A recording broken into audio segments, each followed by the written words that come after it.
pantalla? ¿Pueden verla? Díganme. Sí. Perfecto, ahí está. Nos quedamos con la parte de rasgos psicopáticos y la relación de pareja. Nosotros estábamos hablando de violencia de género, estábamos hablando de la tipología de agresores, según Gottman, según Jacobson. Ahorita vamos a hablar ya, ya un poquito más adentrados a estos rasgos que aparecen en las personas y que tienden a una personalidad de este tipo. Ahora, cuando hablamos de rasgos psicopáticos y la relación de pareja, yo hablo exclusivamente de estas personas que cumplen con requisitos de psicopatía, pero que no se involucran en conductas delictivas. ¿Qué significa esto? Que yo, Viridiana, puedo ser una psicopática, puedo tener rasgos psicopáticos, incluso puedo tener rasgos narcisistas, sin embargo, nunca voy a cometer un crimen o no me voy a ver en la necesidad o esta compulsión de querer hacerle daño a una tercera persona. Cuando hablamos de rasgos psicopáticos, son aquellas personas que se pueden mimetizar en su entorno, pueden seguir las normas, pueden seguir reglas, no tiene ningún conflicto puesto que no es una personalidad antisocial, pero sí puede generar daños a terceros a nivel psicológico. Entonces, ¿qué es lo que trato de decir? Hay una línea muy delgada entre rasgos y ya un trastorno, porque tiene que cumplir ciertos criterios. Nosotros para poder determinar la psicopatía necesitamos hacer tenemos que aplicar determinadas baterías.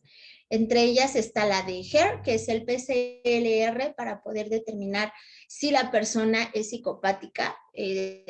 Lo miden 22 escalas de maldad, donde el 1 es una persona completamente normal y el número 22 ya es un asesino en serie.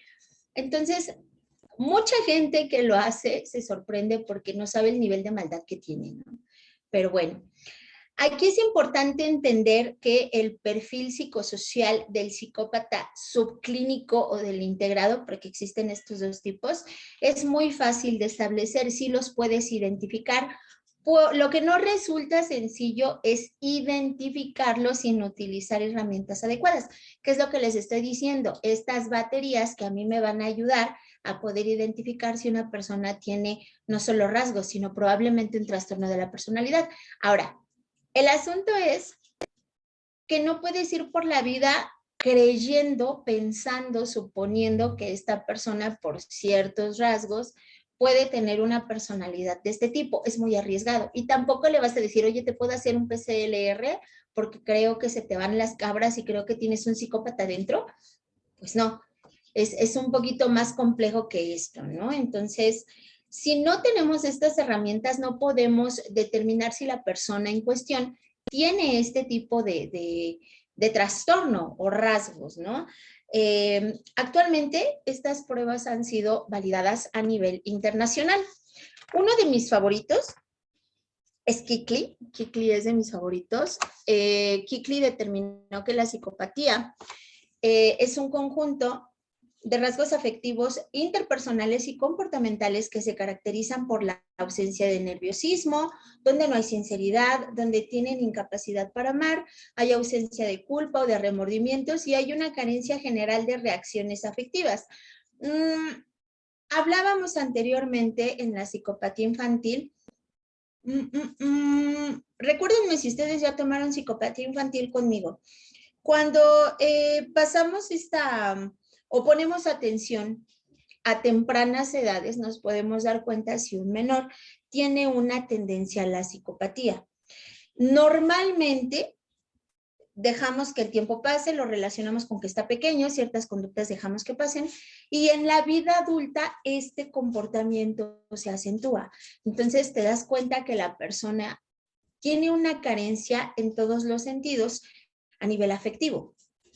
¿Por qué? Pues porque cuando era niño no conectó el pensamiento con la emoción y entonces pues puede imitar o puede hacerte creer que siente alguna emoción. ¿Por qué? Precisamente porque estas personas tienen esta tendencia a ser encantadores y saben envolverte.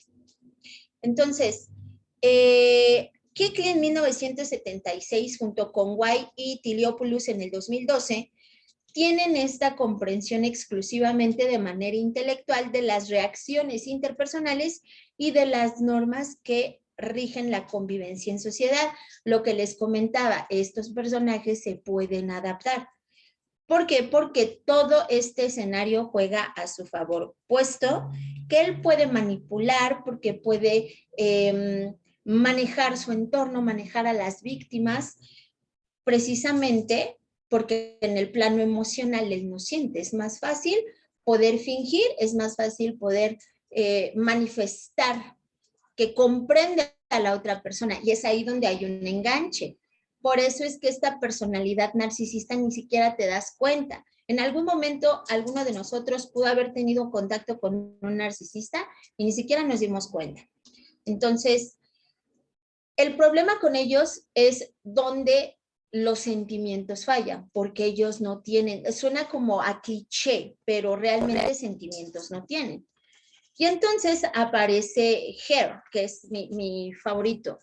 Gracias a él, que era lo que les estaba comentando del PCLR, que es gracias a él, en el 2003 la psicopatía pasa a entenderse como un trastorno de la personalidad compuesto por dos factores principales. El primero, que es de índole interpersonal afectivo y que abarca rasgos de personalidad como es la grandiosidad, la crueldad, la falta de empatía, la falta de empatía emocional, sobre todo esta hay que hacer mucho énfasis, porque sí disponen de empatía cognitiva. ¿Cuál es la diferencia entre la emocional y la cognitiva? Que la cognitiva está ligada a la parte intelectual. Entonces, yo siendo narcisista y psicopática, voy a entender y voy a empatizar con tu emoción y voy a empatizar con esta parte del intelectualismo, pero realmente no lo siento. Entonces, hay carencia en empatía emocional, pero sí hay empatía cognitiva. Yo voy a entender tu emoción y yo te voy a dar lo que tú mereces o lo que tú crees que mereces. ¿Qué pasa con este tipo de personas que huelen la vulnerabilidad? Entonces, al momento de detectar en dónde tienes una falla o una carencia, de ahí se va a agarrar y te va a dar lo que tú crees que te hace falta o que en realidad te hace falta y esta persona pues se va a valer de esos recursos. ¿De acuerdo? Hay falta de culpa, hay falta de remordimiento, hay frialdad emocional y una gran capacidad para poder manipular a los demás. Ni siquiera se dan cuenta que son manipulados. Tan buenos son que muchas veces no se dan cuenta que están manipulando. La mayoría de las veces sí, pero una que otra vez sí se les llega a barrer esta situación y ya lo hacen de una manera natural. El segundo factor es la desviación social. ¿Qué pasa con la desviación social? Que se refiere más a un comportamiento antisocial. Recuerden que antisocial es ir en contra de. No quiero seguir reglas, no quiero seguir lineamientos, estoy en contra de todo lo que genera orden. Y es aquí donde la desviación social se describe como un comportamiento inestable, donde hay esta necesidad de gratificación inmediata y eso los vuelve impulsivos y necesitan tener una versatilidad criminal. Constantemente se van reinventando, ¿de acuerdo? Ahora, sus conductas tienen, ay, perdón, es que se me mueve aquí. Sus conductas se basan obviamente en el engaño, en la desconsideración hacia el resto de las personas, donde llevan a cabo actos que no les generan el más mínimo remordimiento, sino tan solo una indiferencia hacia el sufrimiento emocional que sus actos provocan en los demás. Esto lo dice Goldman en el 2006.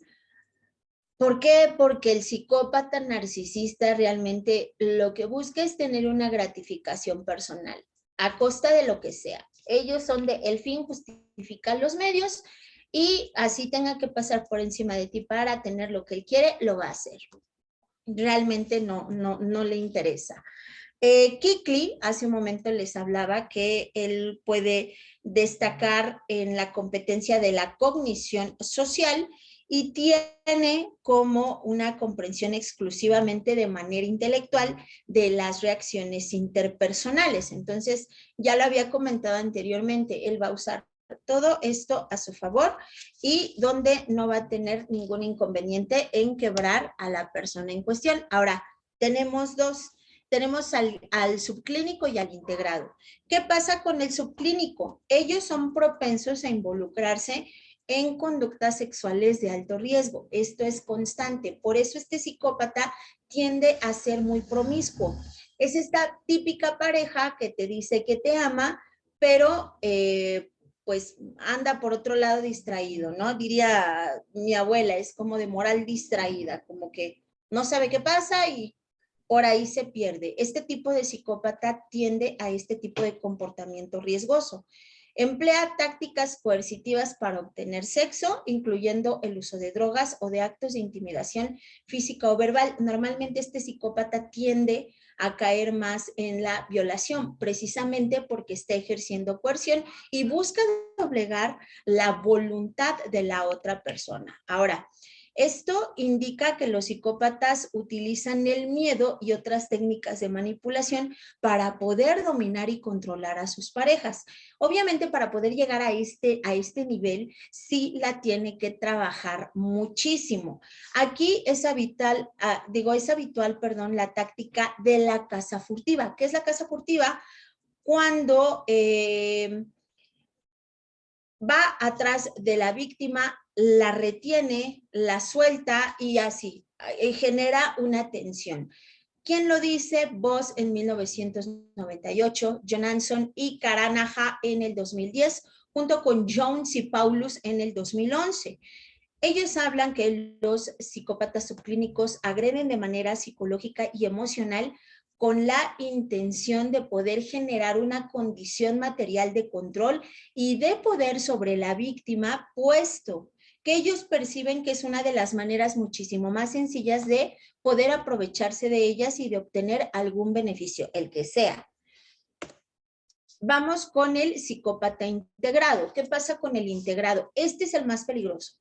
El primero es más fácil identificarlo porque pierde el control fácilmente. Si no consigue lo que quiere, se va a volver violento.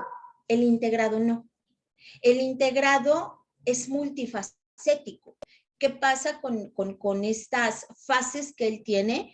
Él te va a mentir de forma brillante. En muchas ocasiones lo va a hacer por única y exclusivamente el placer de hacerlo sin que haya algún motivo para ganar. Únicamente te quiere manipular, te quiere mentir, te quiere envolver y nada más por diversión. Realmente un motivo como tal no lo hay, porque no hay algo que cazar, como en el caso del primero, ¿no? Del subclínico que sí está en esta caza furtiva. Si no consigue lo que quiere, te domino, te doblego, soy coercitivo y puedo llegar a delitos graves, en este caso la violación. En el caso del integrado, no. Él te va a envolver para que tú caigas en esta telaraña, precisamente porque son encantadores. Tenemos a Ted Bundy. Ted Bundy era un hombre exageradamente atractivo y tenía esta particularidad de ser encantador. Obviamente no sabían que era un sádico, que era necrofílico, que era adicto a la pornografía, bueno, y un sinfín de cosas que traía Ted Bundy atrás, que obviamente tiene una explicación. Esta capacidad que tiene el psicópata integrado es su medio para poder captar el interés de las potenciales parejas o víctimas en este caso. No hay nada humano detrás de esa máscara. Tú puedes ver a una persona encantadora, puedes ver a una persona que es muy amada por su entorno, sin embargo, pues no sabes lo que hay detrás de la puerta. Ya les había comentado que vieran Psicópata Americano, muy buena película. Ahí está un poquito más explicado. Ellos tienden a atacar de manera emocional a sus parejas buscando erosionar el autoestima. Esto ya es un poquito más grave. Las avergüenza, las humilla y todo esto lo hace con el fin de aumentar el grado de control y de poder sobre ellas y sobre todo por única y exclusivamente el placer de hacerles daño. Eso es lo único que él busca. Ahora, vamos a entender el maltrato psicológico, que es una forma de violencia invisible, pero que sí es detectable. Cuando hablamos de maltrato psicológico, este tipo de abuso es el más difícil de identificar, puesto que cuando nosotros somos víctimas de abuso psicológico, no lo podemos ver. Una, dos, tres, cuatro, cinco, 10 personas te pueden decir que eres violentada o violentado de manera psicológica y tú no lo ves así, tú lo ves normal. Tú, ay, no, es que, no sé, hablemos de celotipia, ¿no? Es que es así porque me quiere, es celoso porque me quiere, ¿no? Romantizar ciertas conductas. Entonces, esto es un poquito más difícil de detectar. ¿Por qué? Porque evaluar el resto de las formas de violencia es muchísimo más sencillo. ¿Por qué? Porque su severidad está estimada en función de la frecuencia con la que se da. ¿Qué quiere decir esto? Que es un delito continuado y depende mucho del impacto subjetivo que supone para la víctima. Nosotros creemos que una persona puede ser violentada de manera psicológica cuando le mencionas a lo mejor a su pareja y probablemente la reacción es sin querer, o sea, ya reacciona de manera natural y se asusta o se empieza a alterar o te entra en un cuadro de ansiedad. Es ahí donde te das cuenta que la persona probablemente está siendo violentada. Pero es muy difícil poder hacer entender a la persona que está siendo violentada porque no lo ven, ¿de acuerdo? ¿Cuál es el modus operandi de este personaje? Tiene 4 fases. El primero es la fase de acecho y la seducción. ¿Qué pasa con esto? Que en esta etapa usa la gran capacidad que tiene para poder encontrar y analizar los puntos débiles de los demás. Estamos hablando en un contexto general.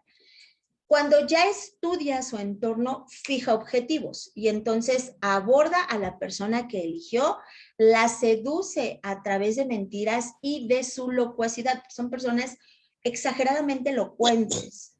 Crean una falsa imagen de su persona ante ella y generalmente buscan personas con debilidades y que son propensas a caer en sus engaños. Este tipo de personas normalmente son personas con muy baja autoestima. Entonces, buscan a personas no solo con baja autoestima, sino a personas empáticas que siempre están buscando salvar a otra persona, siempre este complejo de superhéroes. La segunda es la fase de aislamiento y la decosificación de la víctima.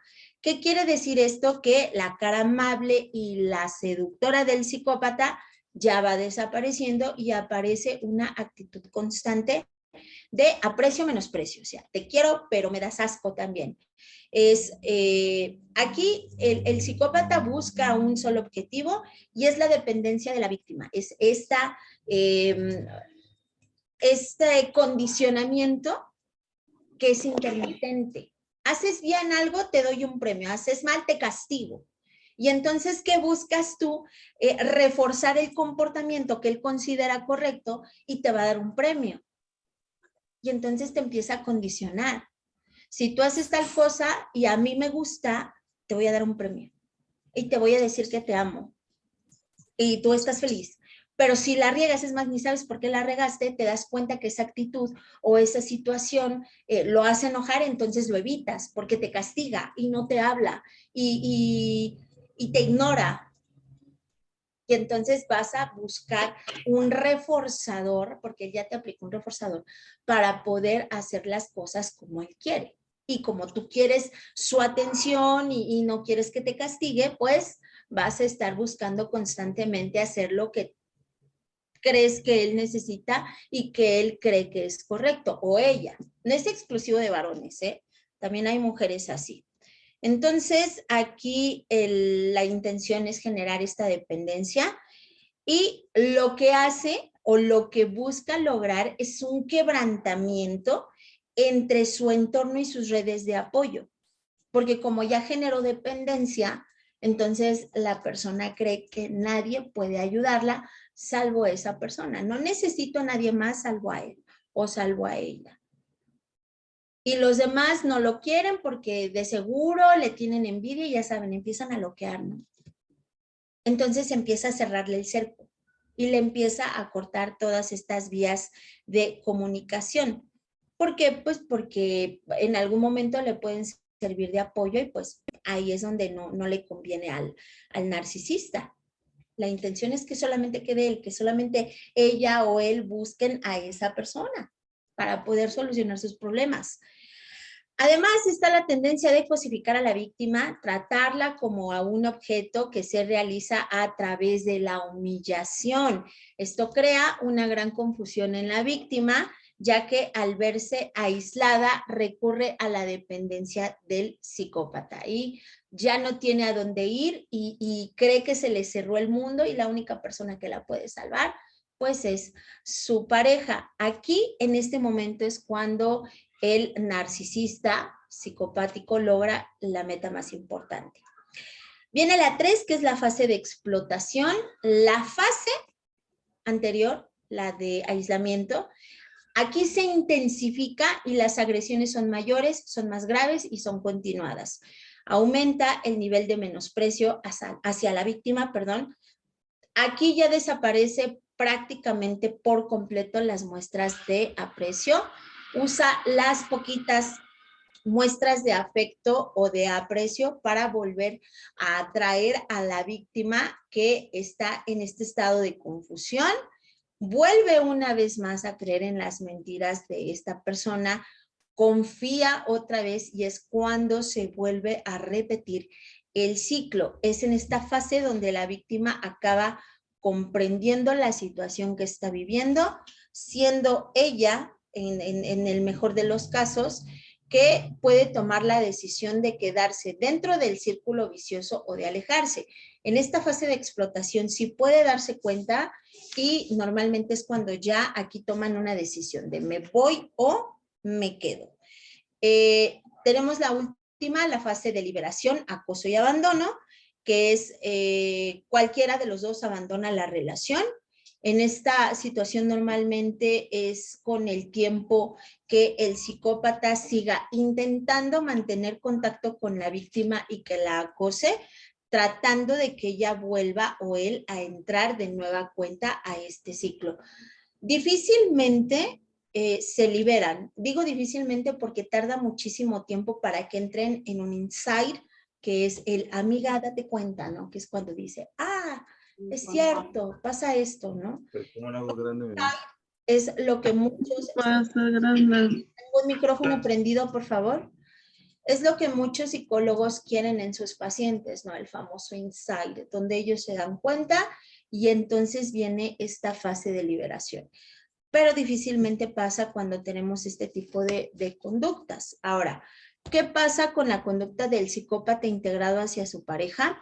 Las parejas psicópatas son incapaces de proporcionar una relación íntima basada en el respeto, en el amor, en el compromiso y la fidelidad, siendo mucho más frecuente la violencia psicológica que la física.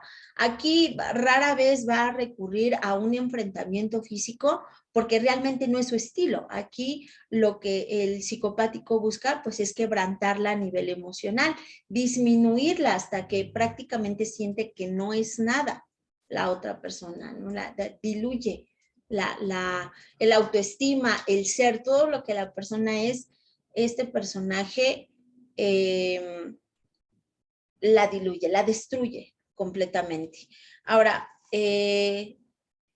¿cómo se centra esta relación si es que llegan a tener una relación de este tipo? Bueno, pues se centra en mentiras, en infidelidades, en manipulación e interacción coactiva de diversa índole, lo que hace pensar que las relaciones íntimas con estas personas generan un gran sufrimiento en las víctimas, porque es constante, es todo el tiempo.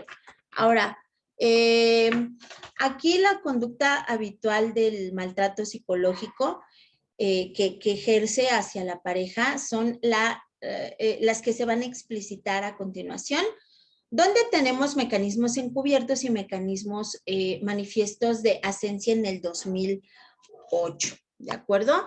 ¿Cuáles son los encubiertos? Bueno, pues los encubiertos son el descalificar, el negar, el proyectar y acusar a la víctima, desmentir el abuso por parte del abusador, connotar de manera negativa, amenazar sutilmente con abandono físico o emocional, también abandona en realidad de manera física y emocional. Estos son los que se dan de manera sutil, donde la gente no se da cuenta. ¿Cuáles son los manifiestos donde sí nos podemos dar cuenta? Es donde la persona desprecia. Tengo un micrófono por ahí, por favor.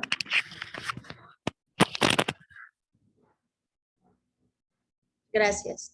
La persona desprecia, la persona grita, insulta, critica, ordena, muestra mal humor todo el tiempo, niega y retiene el afecto, ignora a la pareja, aísla a la víctima de familia y amigos, que era lo que estábamos mencionando anteriormente, monitorea las actividades y tiempo de la víctima, restringe recursos como lo pueden ser económicos y de comunicación, interfiere oportunidades como lo puede ser el servicio médico, el apoyo legal y la educación, acusa a la víctima de estar involucrada en conductas dañinas, como decir es una alcohólica, es una drogadicta o es una prostituta, es una cualquiera, todo este tipo de situaciones que le generan un daño a la víctima. Destruye objetos de la víctima, es esta persona que da portazos al salir para crear un ambiente de tensión, golpea objetos, ridiculiza a la víctima en cualquier momento, en cualquier circunstancia y en donde sea. Expresa asco hacia la víctima, expresa celotipia, amenaza con la privación de la vida de mascotas de la familia y de la propiedad de la víctima. Expone a la víctima a escenas de abuso y tiende a demostrar poder. ¿Qué es esto? Que lo hemos visto en la calle, incluso como los varones someten a las mujeres y pues ellas nada más se hacen bolita. Lastimosamente, no sé si a alguien de aquí le ha pasado, ¿por qué la gente no se involucra, licenciados? ¿Por qué si ven una situación así donde expone a la víctima, donde hay una escena de abuso y demuestra el poder, ¿por qué no se meten? ¿Alguien me puede decir por qué no se involucran? Porque la víctima vuelve nuevamente a ese juego. No se deja ayudar. ¿Qué es lo común que dicen? Porque al final del día la víctima lo defiende, ¿no? Le dice, usted no se meta, es discusión de pareja, cosas así. Es mi marido. Mari Barrientos, adelante. Qué horror, Dios. Bueno, yo considero que la mayoría de las personas les falta empatía, maestra. Les falta ser un poquito más humanos con estas situaciones de violencia. No tanto a veces es pues no sé si sea correcto decirlo, por la culpa de la víctima, pero generalmente nos falta nos falta ser mucho más humanos y tener mucho más empatía por estas circunstancias de violencia. El asunto de la empatía es bien importante entender el contexto, Mari, estoy de acuerdo. Hemos normalizado tanto la violencia que ya permanecemos indolentes. Adelante, Isaír. También depende de la zona, ¿no? Porque hay lugares donde son como tipo rancho y es como muy normal eso de que el hombre agreda a la mujer, ¿no? O las hagan menos. Entonces yo creo que mucho machismo, o sea, que existe a veces mucho eso y pues la mujer a veces pues se deja, ¿no? Igual acceden a que les sean infieles y todo y incluso que agredan a sus hijos. Igual estaba viendo un caso del monstruo de Iztapalapa que me suena mucho así como a este tipo de narcisista y psicópata. Muy bien, Isaír, efectivamente, la parte de la cultura, uso y costumbre. Y es un rollo meterte en ese asunto. Pau, adelante. Hola, buenas noches. Bueno, yo considero que los psicópatas, como navegan con la bandera de encantadores, envuelven a la gente que los rodea. Entonces, cuando tienen este tipo de agresiones, como ya todos lo tienen ubicado como encantador, buena gente, simpático, difícilmente podemos ver que lo que ellos están ejerciendo es violencia. Entonces, como que justificamos también la parte en que ridiculiza a los demás. Esa parte es bien importante entender precisamente porque se le permite, ¿no? Ay, es que es súper, ay, lo dice bromeando, o sea, es permisivo precisamente porque no puedes creer que la persona tenga una mala intención. Y entonces cuando existe una mala intención de verdad, pues ni siquiera te das cuenta. Es más, este tipo de perfiles, lo que comenta Pau, se da muchísimo en altas esferas. Ay, no, pues es que el señor es encantador y es filántropo y ayuda y sopas. Uno se va enterando que le pone sus cocolazos a la esposa, a los hijos, porque sí pasa. Entonces, pues ay, es bien difícil poder ahí. Adelante, tengo una manita arriba. Adelante, adelante.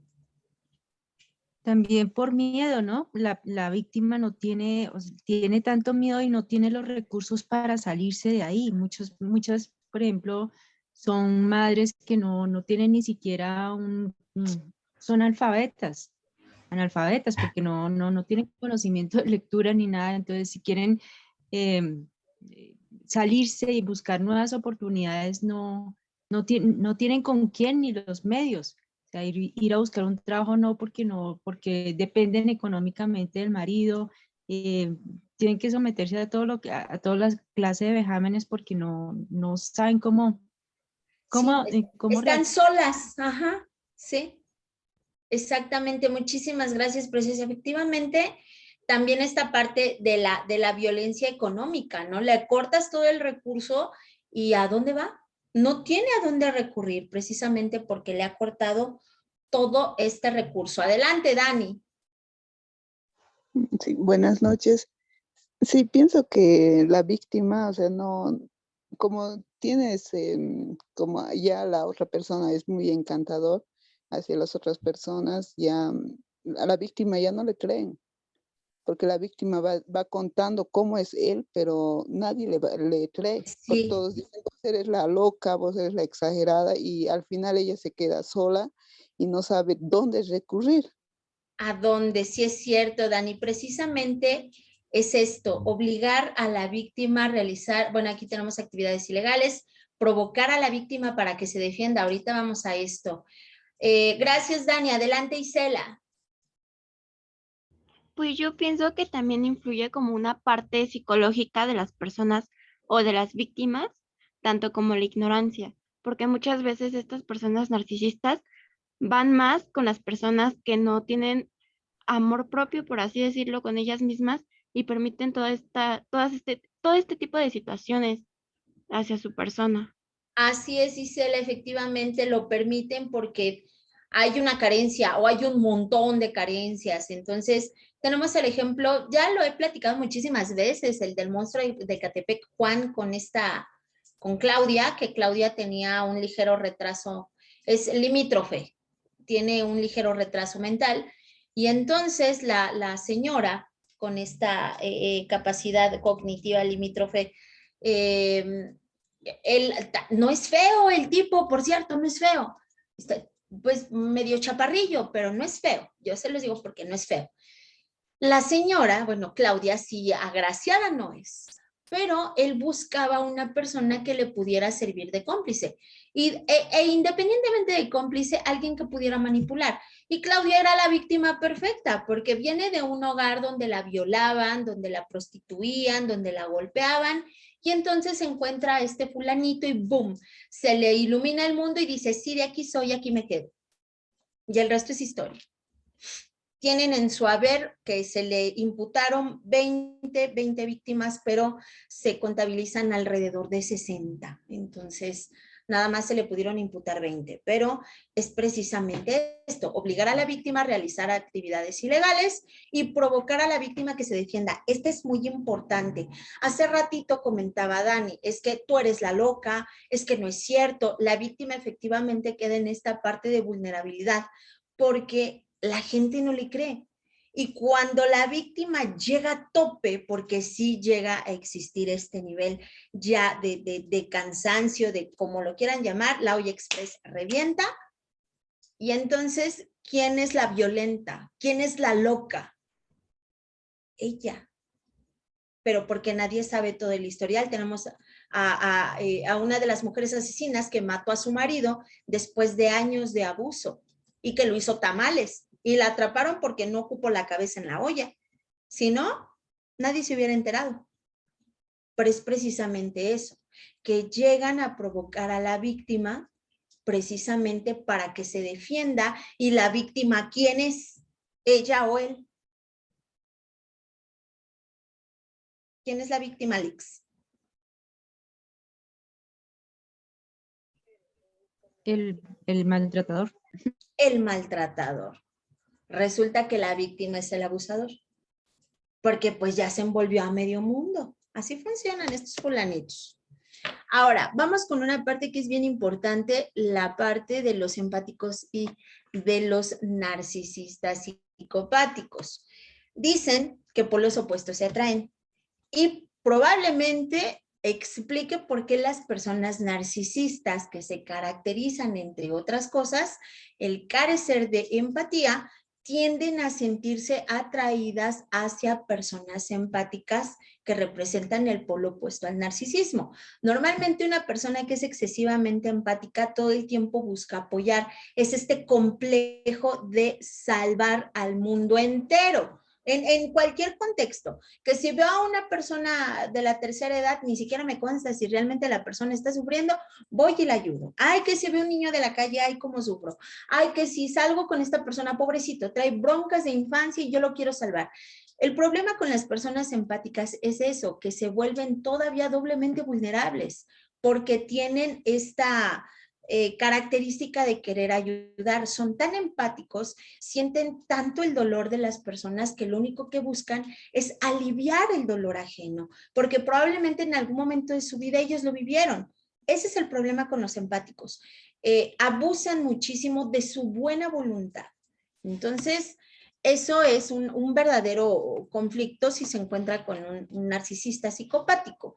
Una persona narcisista se caracteriza por mostrar un comportamiento arrogante y soberbio, tiende a exagerar los logros, los conocimientos, sus capacidades, fantasea con grandes éxitos, se siente especial y único y que cree que solo aquellos que son de su estatus son merecedores de relacionarse con ellos, porque es como, yo soy el número uno y nada más tiendo a juntarme con personas de ese tipo. O sea, su elitismo está muy por encima de lo razonable. De entrada, el elitismo no debería de existir, sin embargo, existe. Entonces, estas personitas son exageradamente elitistas. Entonces, aunque a simple vista parece una buena idea, porque podrían nutrirse y complementarse de manera mutua, hablando del narcisista y del empático, realmente no lo es. ¿Por qué? Porque este tipo de relaciones que no son poco frecuentes suelen estar abocadas al fracaso. No hay más. Esto va a terminar siendo un desastre. Y es que en el caso de los narcisistas tienen la necesidad de admiración y de manera frecuente. Y si no se le demuestra, entonces aparece la envidia de los éxitos ajenos, porque si es una persona envidiosa, independientemente de que se sienta el número uno, detrás de esa careta se esconde una persona insegura y que ante cualquier crítica lo quiebras. Y eso sería fácil de identificar, pero el problema es que no sabes si la persona en cuestión es narcisista. Pero el narcisista sí es. Si no constantemente le estás diciendo que es esto, que es aquello, si no lo inflas, así lo quiebras. Ya sabemos que no tiene empatía. Ya sabemos que no se va a identificar con los sentimientos ajenos. No le importa en absoluto a las otras personas, pero sí le importa obtener beneficio de aquellas. Y si no le dan ese favor especial porque él es especial, es cuando viene la rabieta, la frustración, el enojo, los arranques de ira, porque son personas iracundas.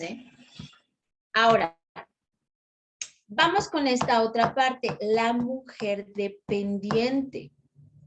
Vamos a hablar y vamos a entender que una persona dependiente necesita al otro de manera permanente y que no va a tolerar la ausencia. Lo que generalmente ocurre es que cuando alguien tiene pánico a la soledad es precisamente porque no puede controlarlo, porque hay un problema de apego, hay una carencia afectiva, eso es obvio.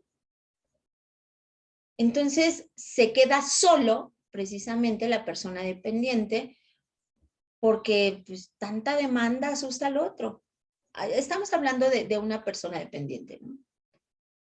Si alguna vez alguno lo vivió, sabe de qué estoy hablando. Si todo el tiempo estás encima, si eres una persona ansiosa, si eres una persona con carencia afectiva, si tienes problemas de apego y que ya lo traes desde la infancia, te conviertes en una persona dependiente.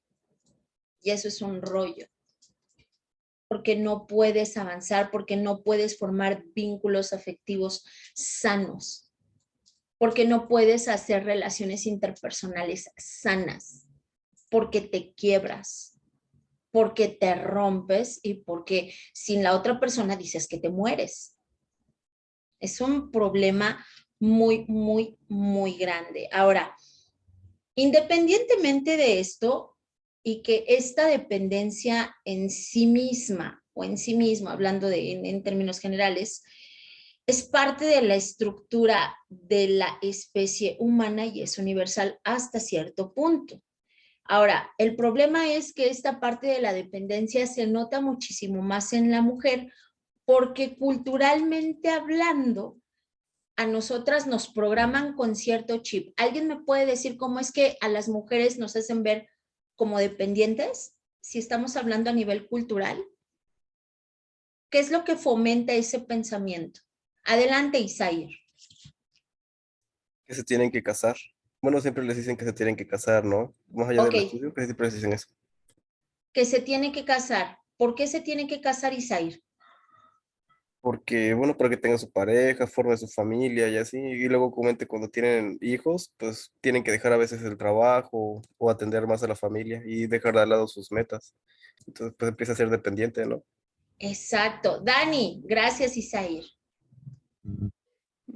Sí, creo que es por lo que a las mujeres muchos nos dicen, ¿no? Que el hombre te va a proteger, te va a cuidar, te va a dar más la protección.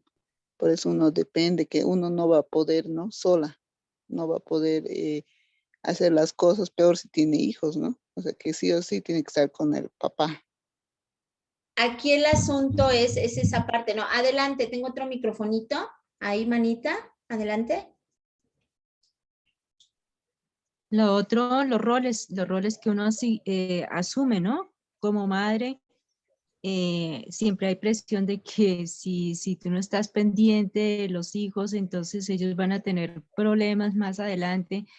Y más el rol de la mamá que del papá, ¿no? De estar pendiente de los hijos. Entonces, en cierta forma, uno como que lo van retrayendo.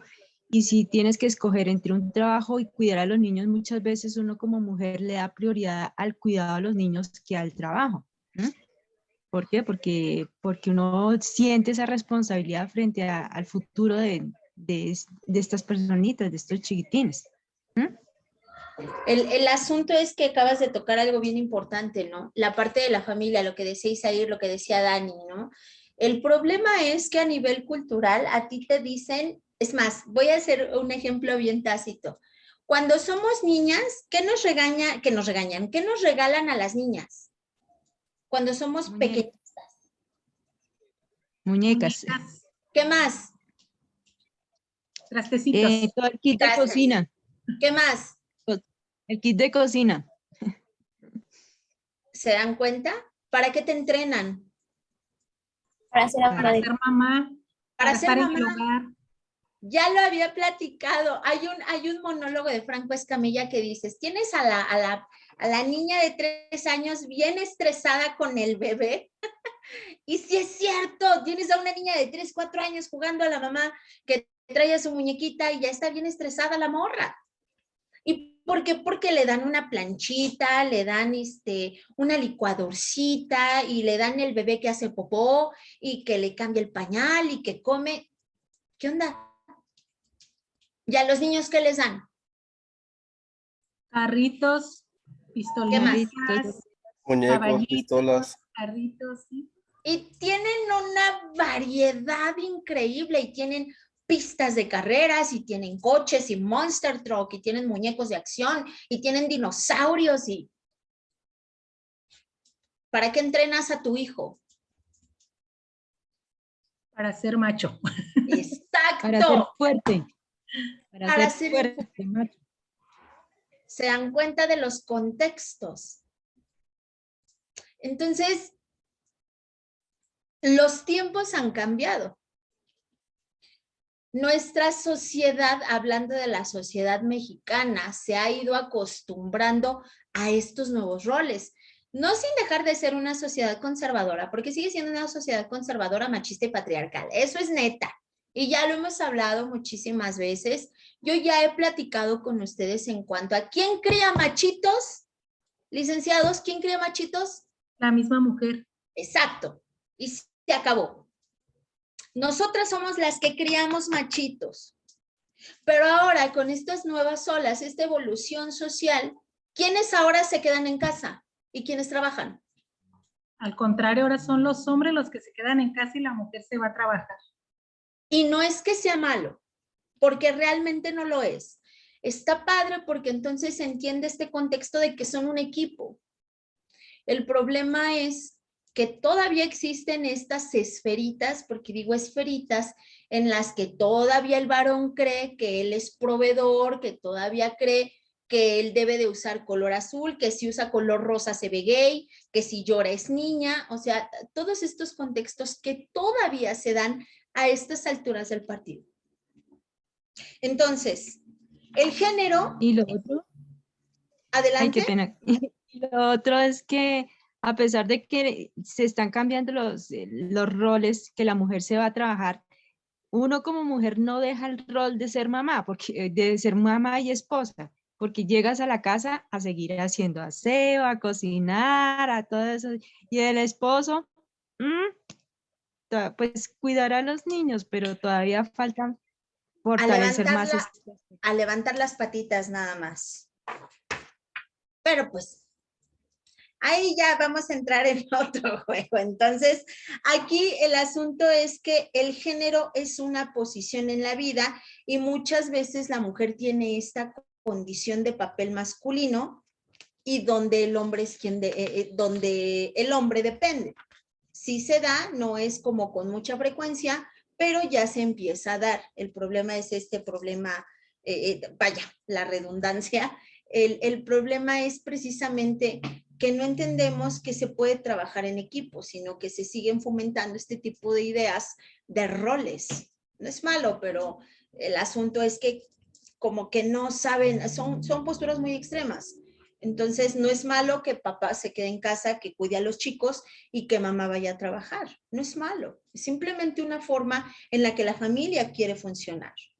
Pero bueno, eso ya es otra cosa, ¿no? Ahora, aquí hay que, para que nosotros podamos reconocer a una mujer dependiente, se destaca que una de las maneras más claras de identificarla es este nivel de infantilismo, de esta cualidad de ubicarse en una relación como subordinada al otro, como que ella es menos, y es esa medida de seducción a través de la victimización. Ay, soy débil, soy frágil, necesito que me cuides.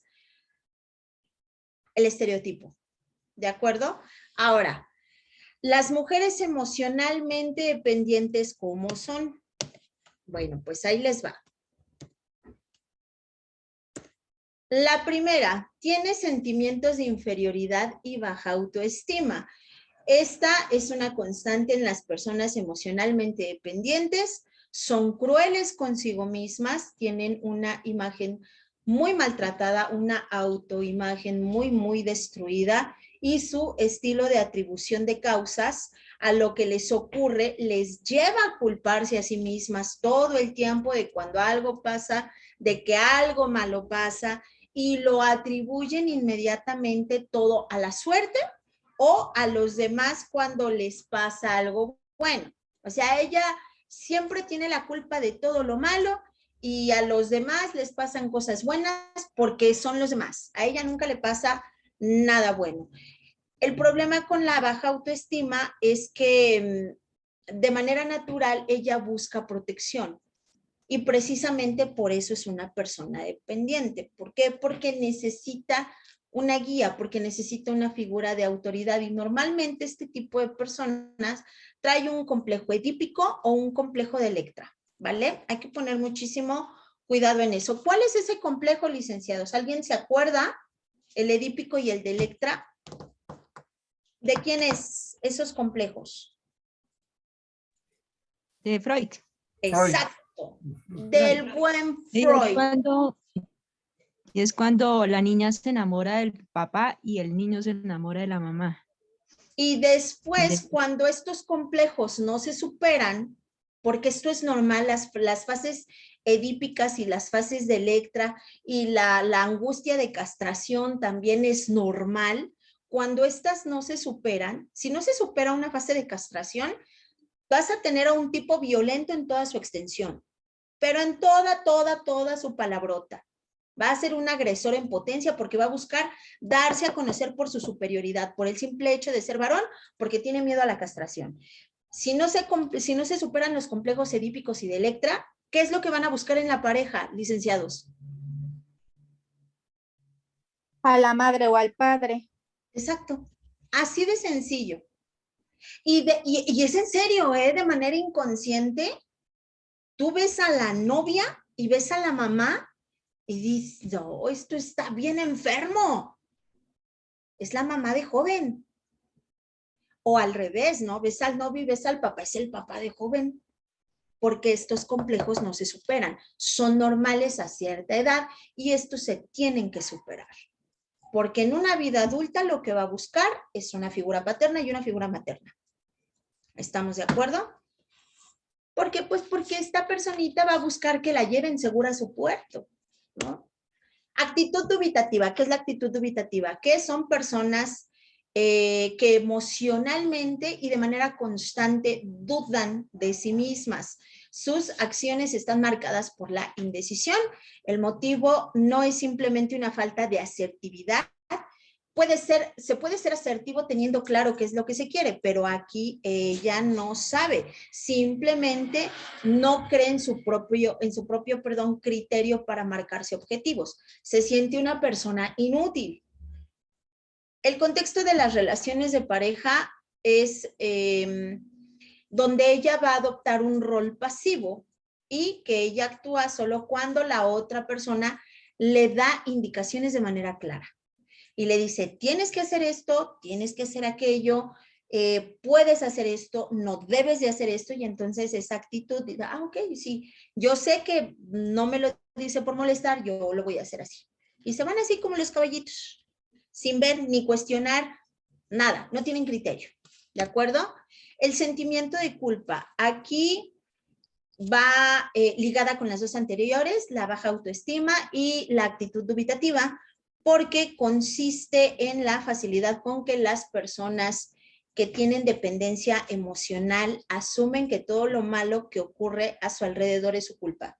No hay más culpables, todo lo malo es culpa de ellos, aunque ni siquiera nada tengan que ver, en realidad todo es culpa de ellos. Entonces, todo el tiempo está frustrada porque no ha conseguido algún objetivo, puede ser un objetivo laboral, puede ser un objetivo familiar, cualquier tipo de objetivo. Si no se da como la persona quiere, pues se culpa. Y ni siquiera toma en cuenta las circunstancias, si hay terceras personas involucradas. No, aquí la culpa la tiene ella y se acabó. ¿Por qué? Porque creen que no dieron el 100, porque creen que no dieron el apoyo suficiente. Y aquí lo que las caracteriza es que con facilidad ellas asuman como normales determinadas situaciones de maltrato dirigido a ellas. Es, ok, sí me lo merecía, es que no debía haber hecho esto, por eso pasa esto. Sí, fue mi culpa. No debía haber hecho esto, no debía haber dicho esto, no debía haber, y empieza, ¿no? El bombardeo. ¿Por qué? Porque se culpabilizan de la ira de la persona y que da paso a la violencia. Justifican, incluso si es que hay golpes, justifican los golpes. La creencia del amor romántico. En las sociedades occidentales, que es nuestra sociedad, las personas que tienen esta tendencia, creen de manera intensa en el amor romántico. ¿Cuál es el amor romántico? Ay, pues que va a llegar un príncipe azul en un caballo blanco y va a tocar a tu puerta y van a ser felices toda la vida y van a tener un montón de bebés. Y vas a tener un perro y una casa bonita y vas a tener un gato y todo va a estar sensacional. El problema de un amor romántico es precisamente esta búsqueda constante de esa pareja ideal, el famoso amor platónico. Ojo, mucha gente considera o piensa que el amor platónico es un amor imposible. Error. El amor, según la definición de Platón, por eso de ahí viene el término platónico, es el amor ideal, es lo que nosotros creemos que la persona es la idealización, que nada que ver. Cuando nosotros idealizamos a una persona y después nos damos cuenta que es un sapo con patas, es cuando se viene todo abajo. La creencia del amor romántico trae consigo frustración y dolor, precisamente porque crees que la persona que tienes enfrente es un príncipe azul, cuando en realidad tienes a Shrek. Y no es que sea malo, simplemente que debemos de ser conscientes. Y el amor romántico lo único que provoca es esta creencia de que tiene que llegar un amor perfecto, el amor platónico, el amor ideal. Entonces, ahora ya saben algo nuevo, no es amor imposible, el amor platónico es el amor ideal, es pensamiento de Platón. Entonces, ¿qué es esto? Que para que yo pueda seguir con esta esfera, pongamos un ejemplo, ya se casaron y ya tienen una familia, ya tienen unos hijos, ya tienen a sus hijos, pero resulta que tu pareja es infiel. Pero como tú crees en el amor romántico, tú vas a permitir esto porque no quieres que la demás gente sepa que tu matrimonio es un desastre, o no quieres que los demás se den cuenta que no te va bien en el amor y tú prefieres mantener esa burbujita. Y entonces aquí el reto es seguir junto a esas personas a pesar de que incumplan esos compromisos que en realidad debería de ser un aliciente, que debería de ser algo que lo refuerce. Pero como crees en el amor romántico, bueno, pues por los hijos, por el tiempo, por agradecimiento, y entonces ahí estás, aguantando un montón de situaciones que no deberías de tolerar, ¿de acuerdo? El altruismo sin límites. Estas personas se caracterizan por invertir todo, absolutamente todo lo que haga falta en vínculos emocionales que ya ha creado. Necesita constantemente estar alimentando a la persona, se sacrifican una y otra vez por otras personas. Aunque no sea recíproco, o sea, realmente no le interesa. Este altruismo loco, porque es habitual, no lo hace de manera libre. Es el fruto de la reflexión, perdón, no es el fruto de la reflexión, sino que lo hace de una manera sistemática. Es una forma de reaccionar ante el miedo que le produce romper el contacto con esa persona. Entonces, ¿qué hago para que no se vaya de mi lado? Me sacrifico para que la persona esté bien. Y yo, bien, gracias. Esto es altruismo sin límites. Tenemos el miedo a la soledad, que eso pasa con muchísima frecuencia. Y sabemos que la soledad es algo aterrador para cualquier persona. Para una persona que es emocionalmente dependiente, apuestan absolutamente todas sus cartas para estar unidas a alguien. Lo hacen mediante algo aterrador. Tengo por ahí un micrófono. ¿Hay un micrófono, por favor? Gracias. Lo que pasa con las personas con miedo a la soledad, pues es que hacen grandes sacrificios como el del altruismo sin límites, pero en general no son aceptadas.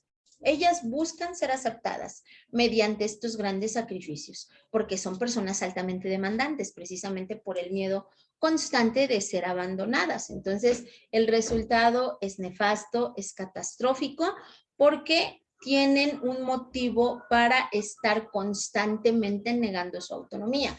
Buscan la manera de no separarse de la persona precisamente por el miedo. Entonces, termina acatando las demandas de los demás. Entonces, necesito esto, sí, sí, sí, yo lo hago. Con tal de que no me dejes. ¿De acuerdo? Adelante, tengo manita arriba. Una pregunta. Bueno, eso pasa con la persona que, o sea, la víctima, pero el victimario también puede presentar este comportamiento, ese miedo a la soledad, ese miedo a la separación, todo esto, que por eso es que envuelve a la pareja y trata de no dejarla escapar. En el caso de, habría que determinar qué tipo de agresores, porque hablábamos con Jacobson y Gottman, habla precisamente de la tipología del pitbull, y el pitbull sí tiende a la dependencia. Entonces, cuando hablamos de este agresor, el pitbull tiene miedo de que la pareja lo abandone y entonces la retiene con violencia. Entonces, sí, también la puede sufrir el agresor. Sí. Buena pregunta, por cierto. Lo digo Tenemos... porque aquí Mande. en Colombia pasó esto. En Colombia pasó eso. Hubo una época en donde un muchacho perseguía mucho a la novia. La novia puso varias veces la demanda, tenían separación, o sea, de eso que no se dejan acercar, pero entonces el muchacho del mismo desespero le echó ácido en la cara. ¿Cómo Eso fue muy crees? conocido. Sí. Qué fuerte. ¿Eso hace cuánto fue? Ya hace varios años, y gracias a eso se creó una fundación para defender a las mujeres de esta índole, de las mujeres dependientes de estos hombres. Híjole, no, qué cañón, pero sí, sí pasa, ¿vale?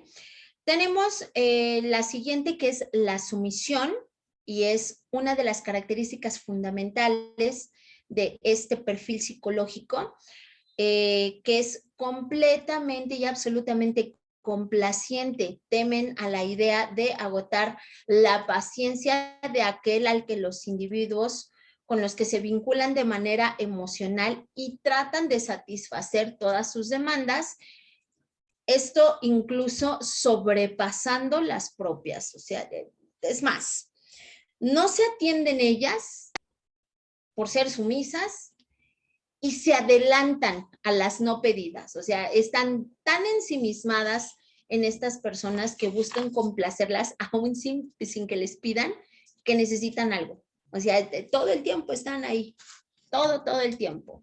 La dificultad para percibir la manipulación, aquí las personas con esta característica caen en una manipulación con frecuencia a causa de todas las características mencionadas anteriormente.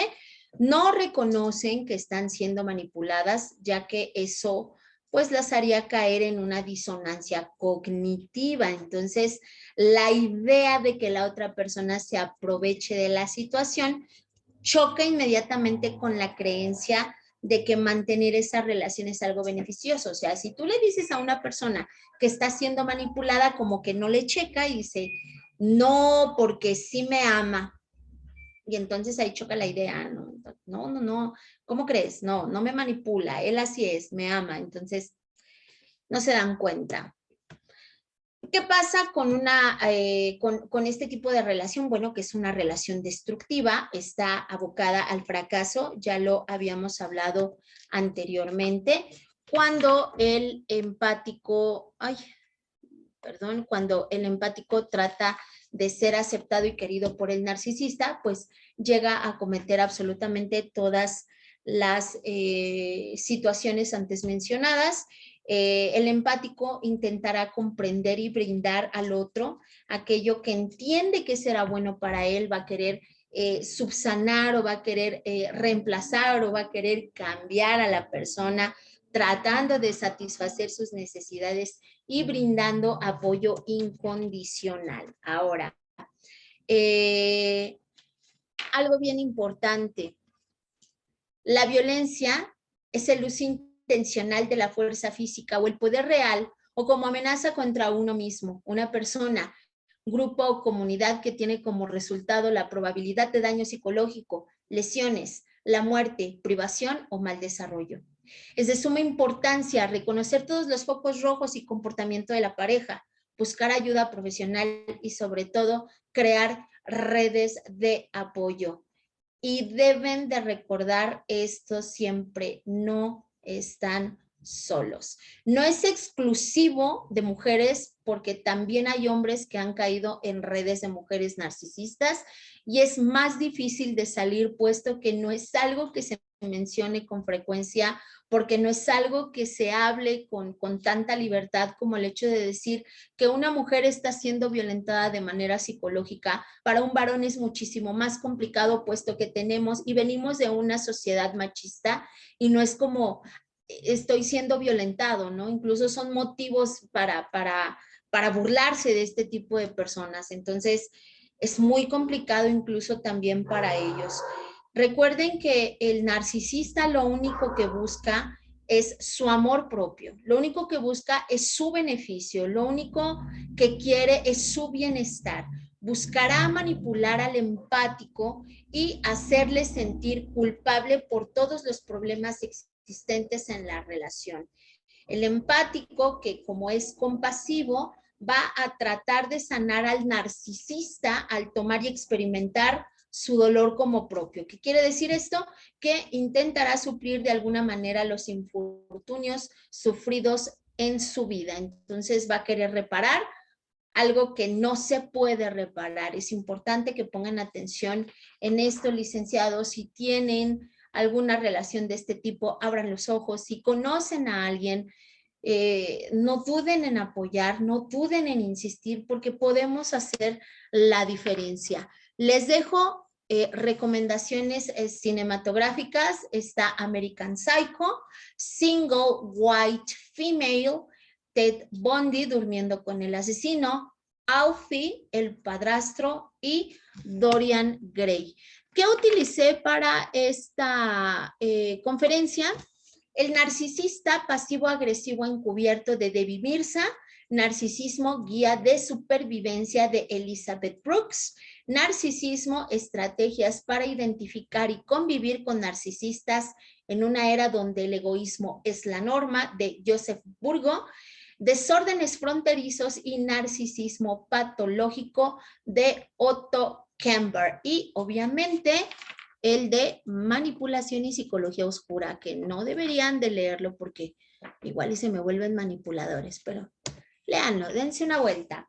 Les dejo mi contacto, mi nombre es Viridiana Ramírez, tienen ahí mis números, mis redes sociales, mis correos electrónicos, cualquier cosa que ocupen, que necesiten algún libro, háganlo saber. Espero que les haya gustado esta presentación. Ahí está.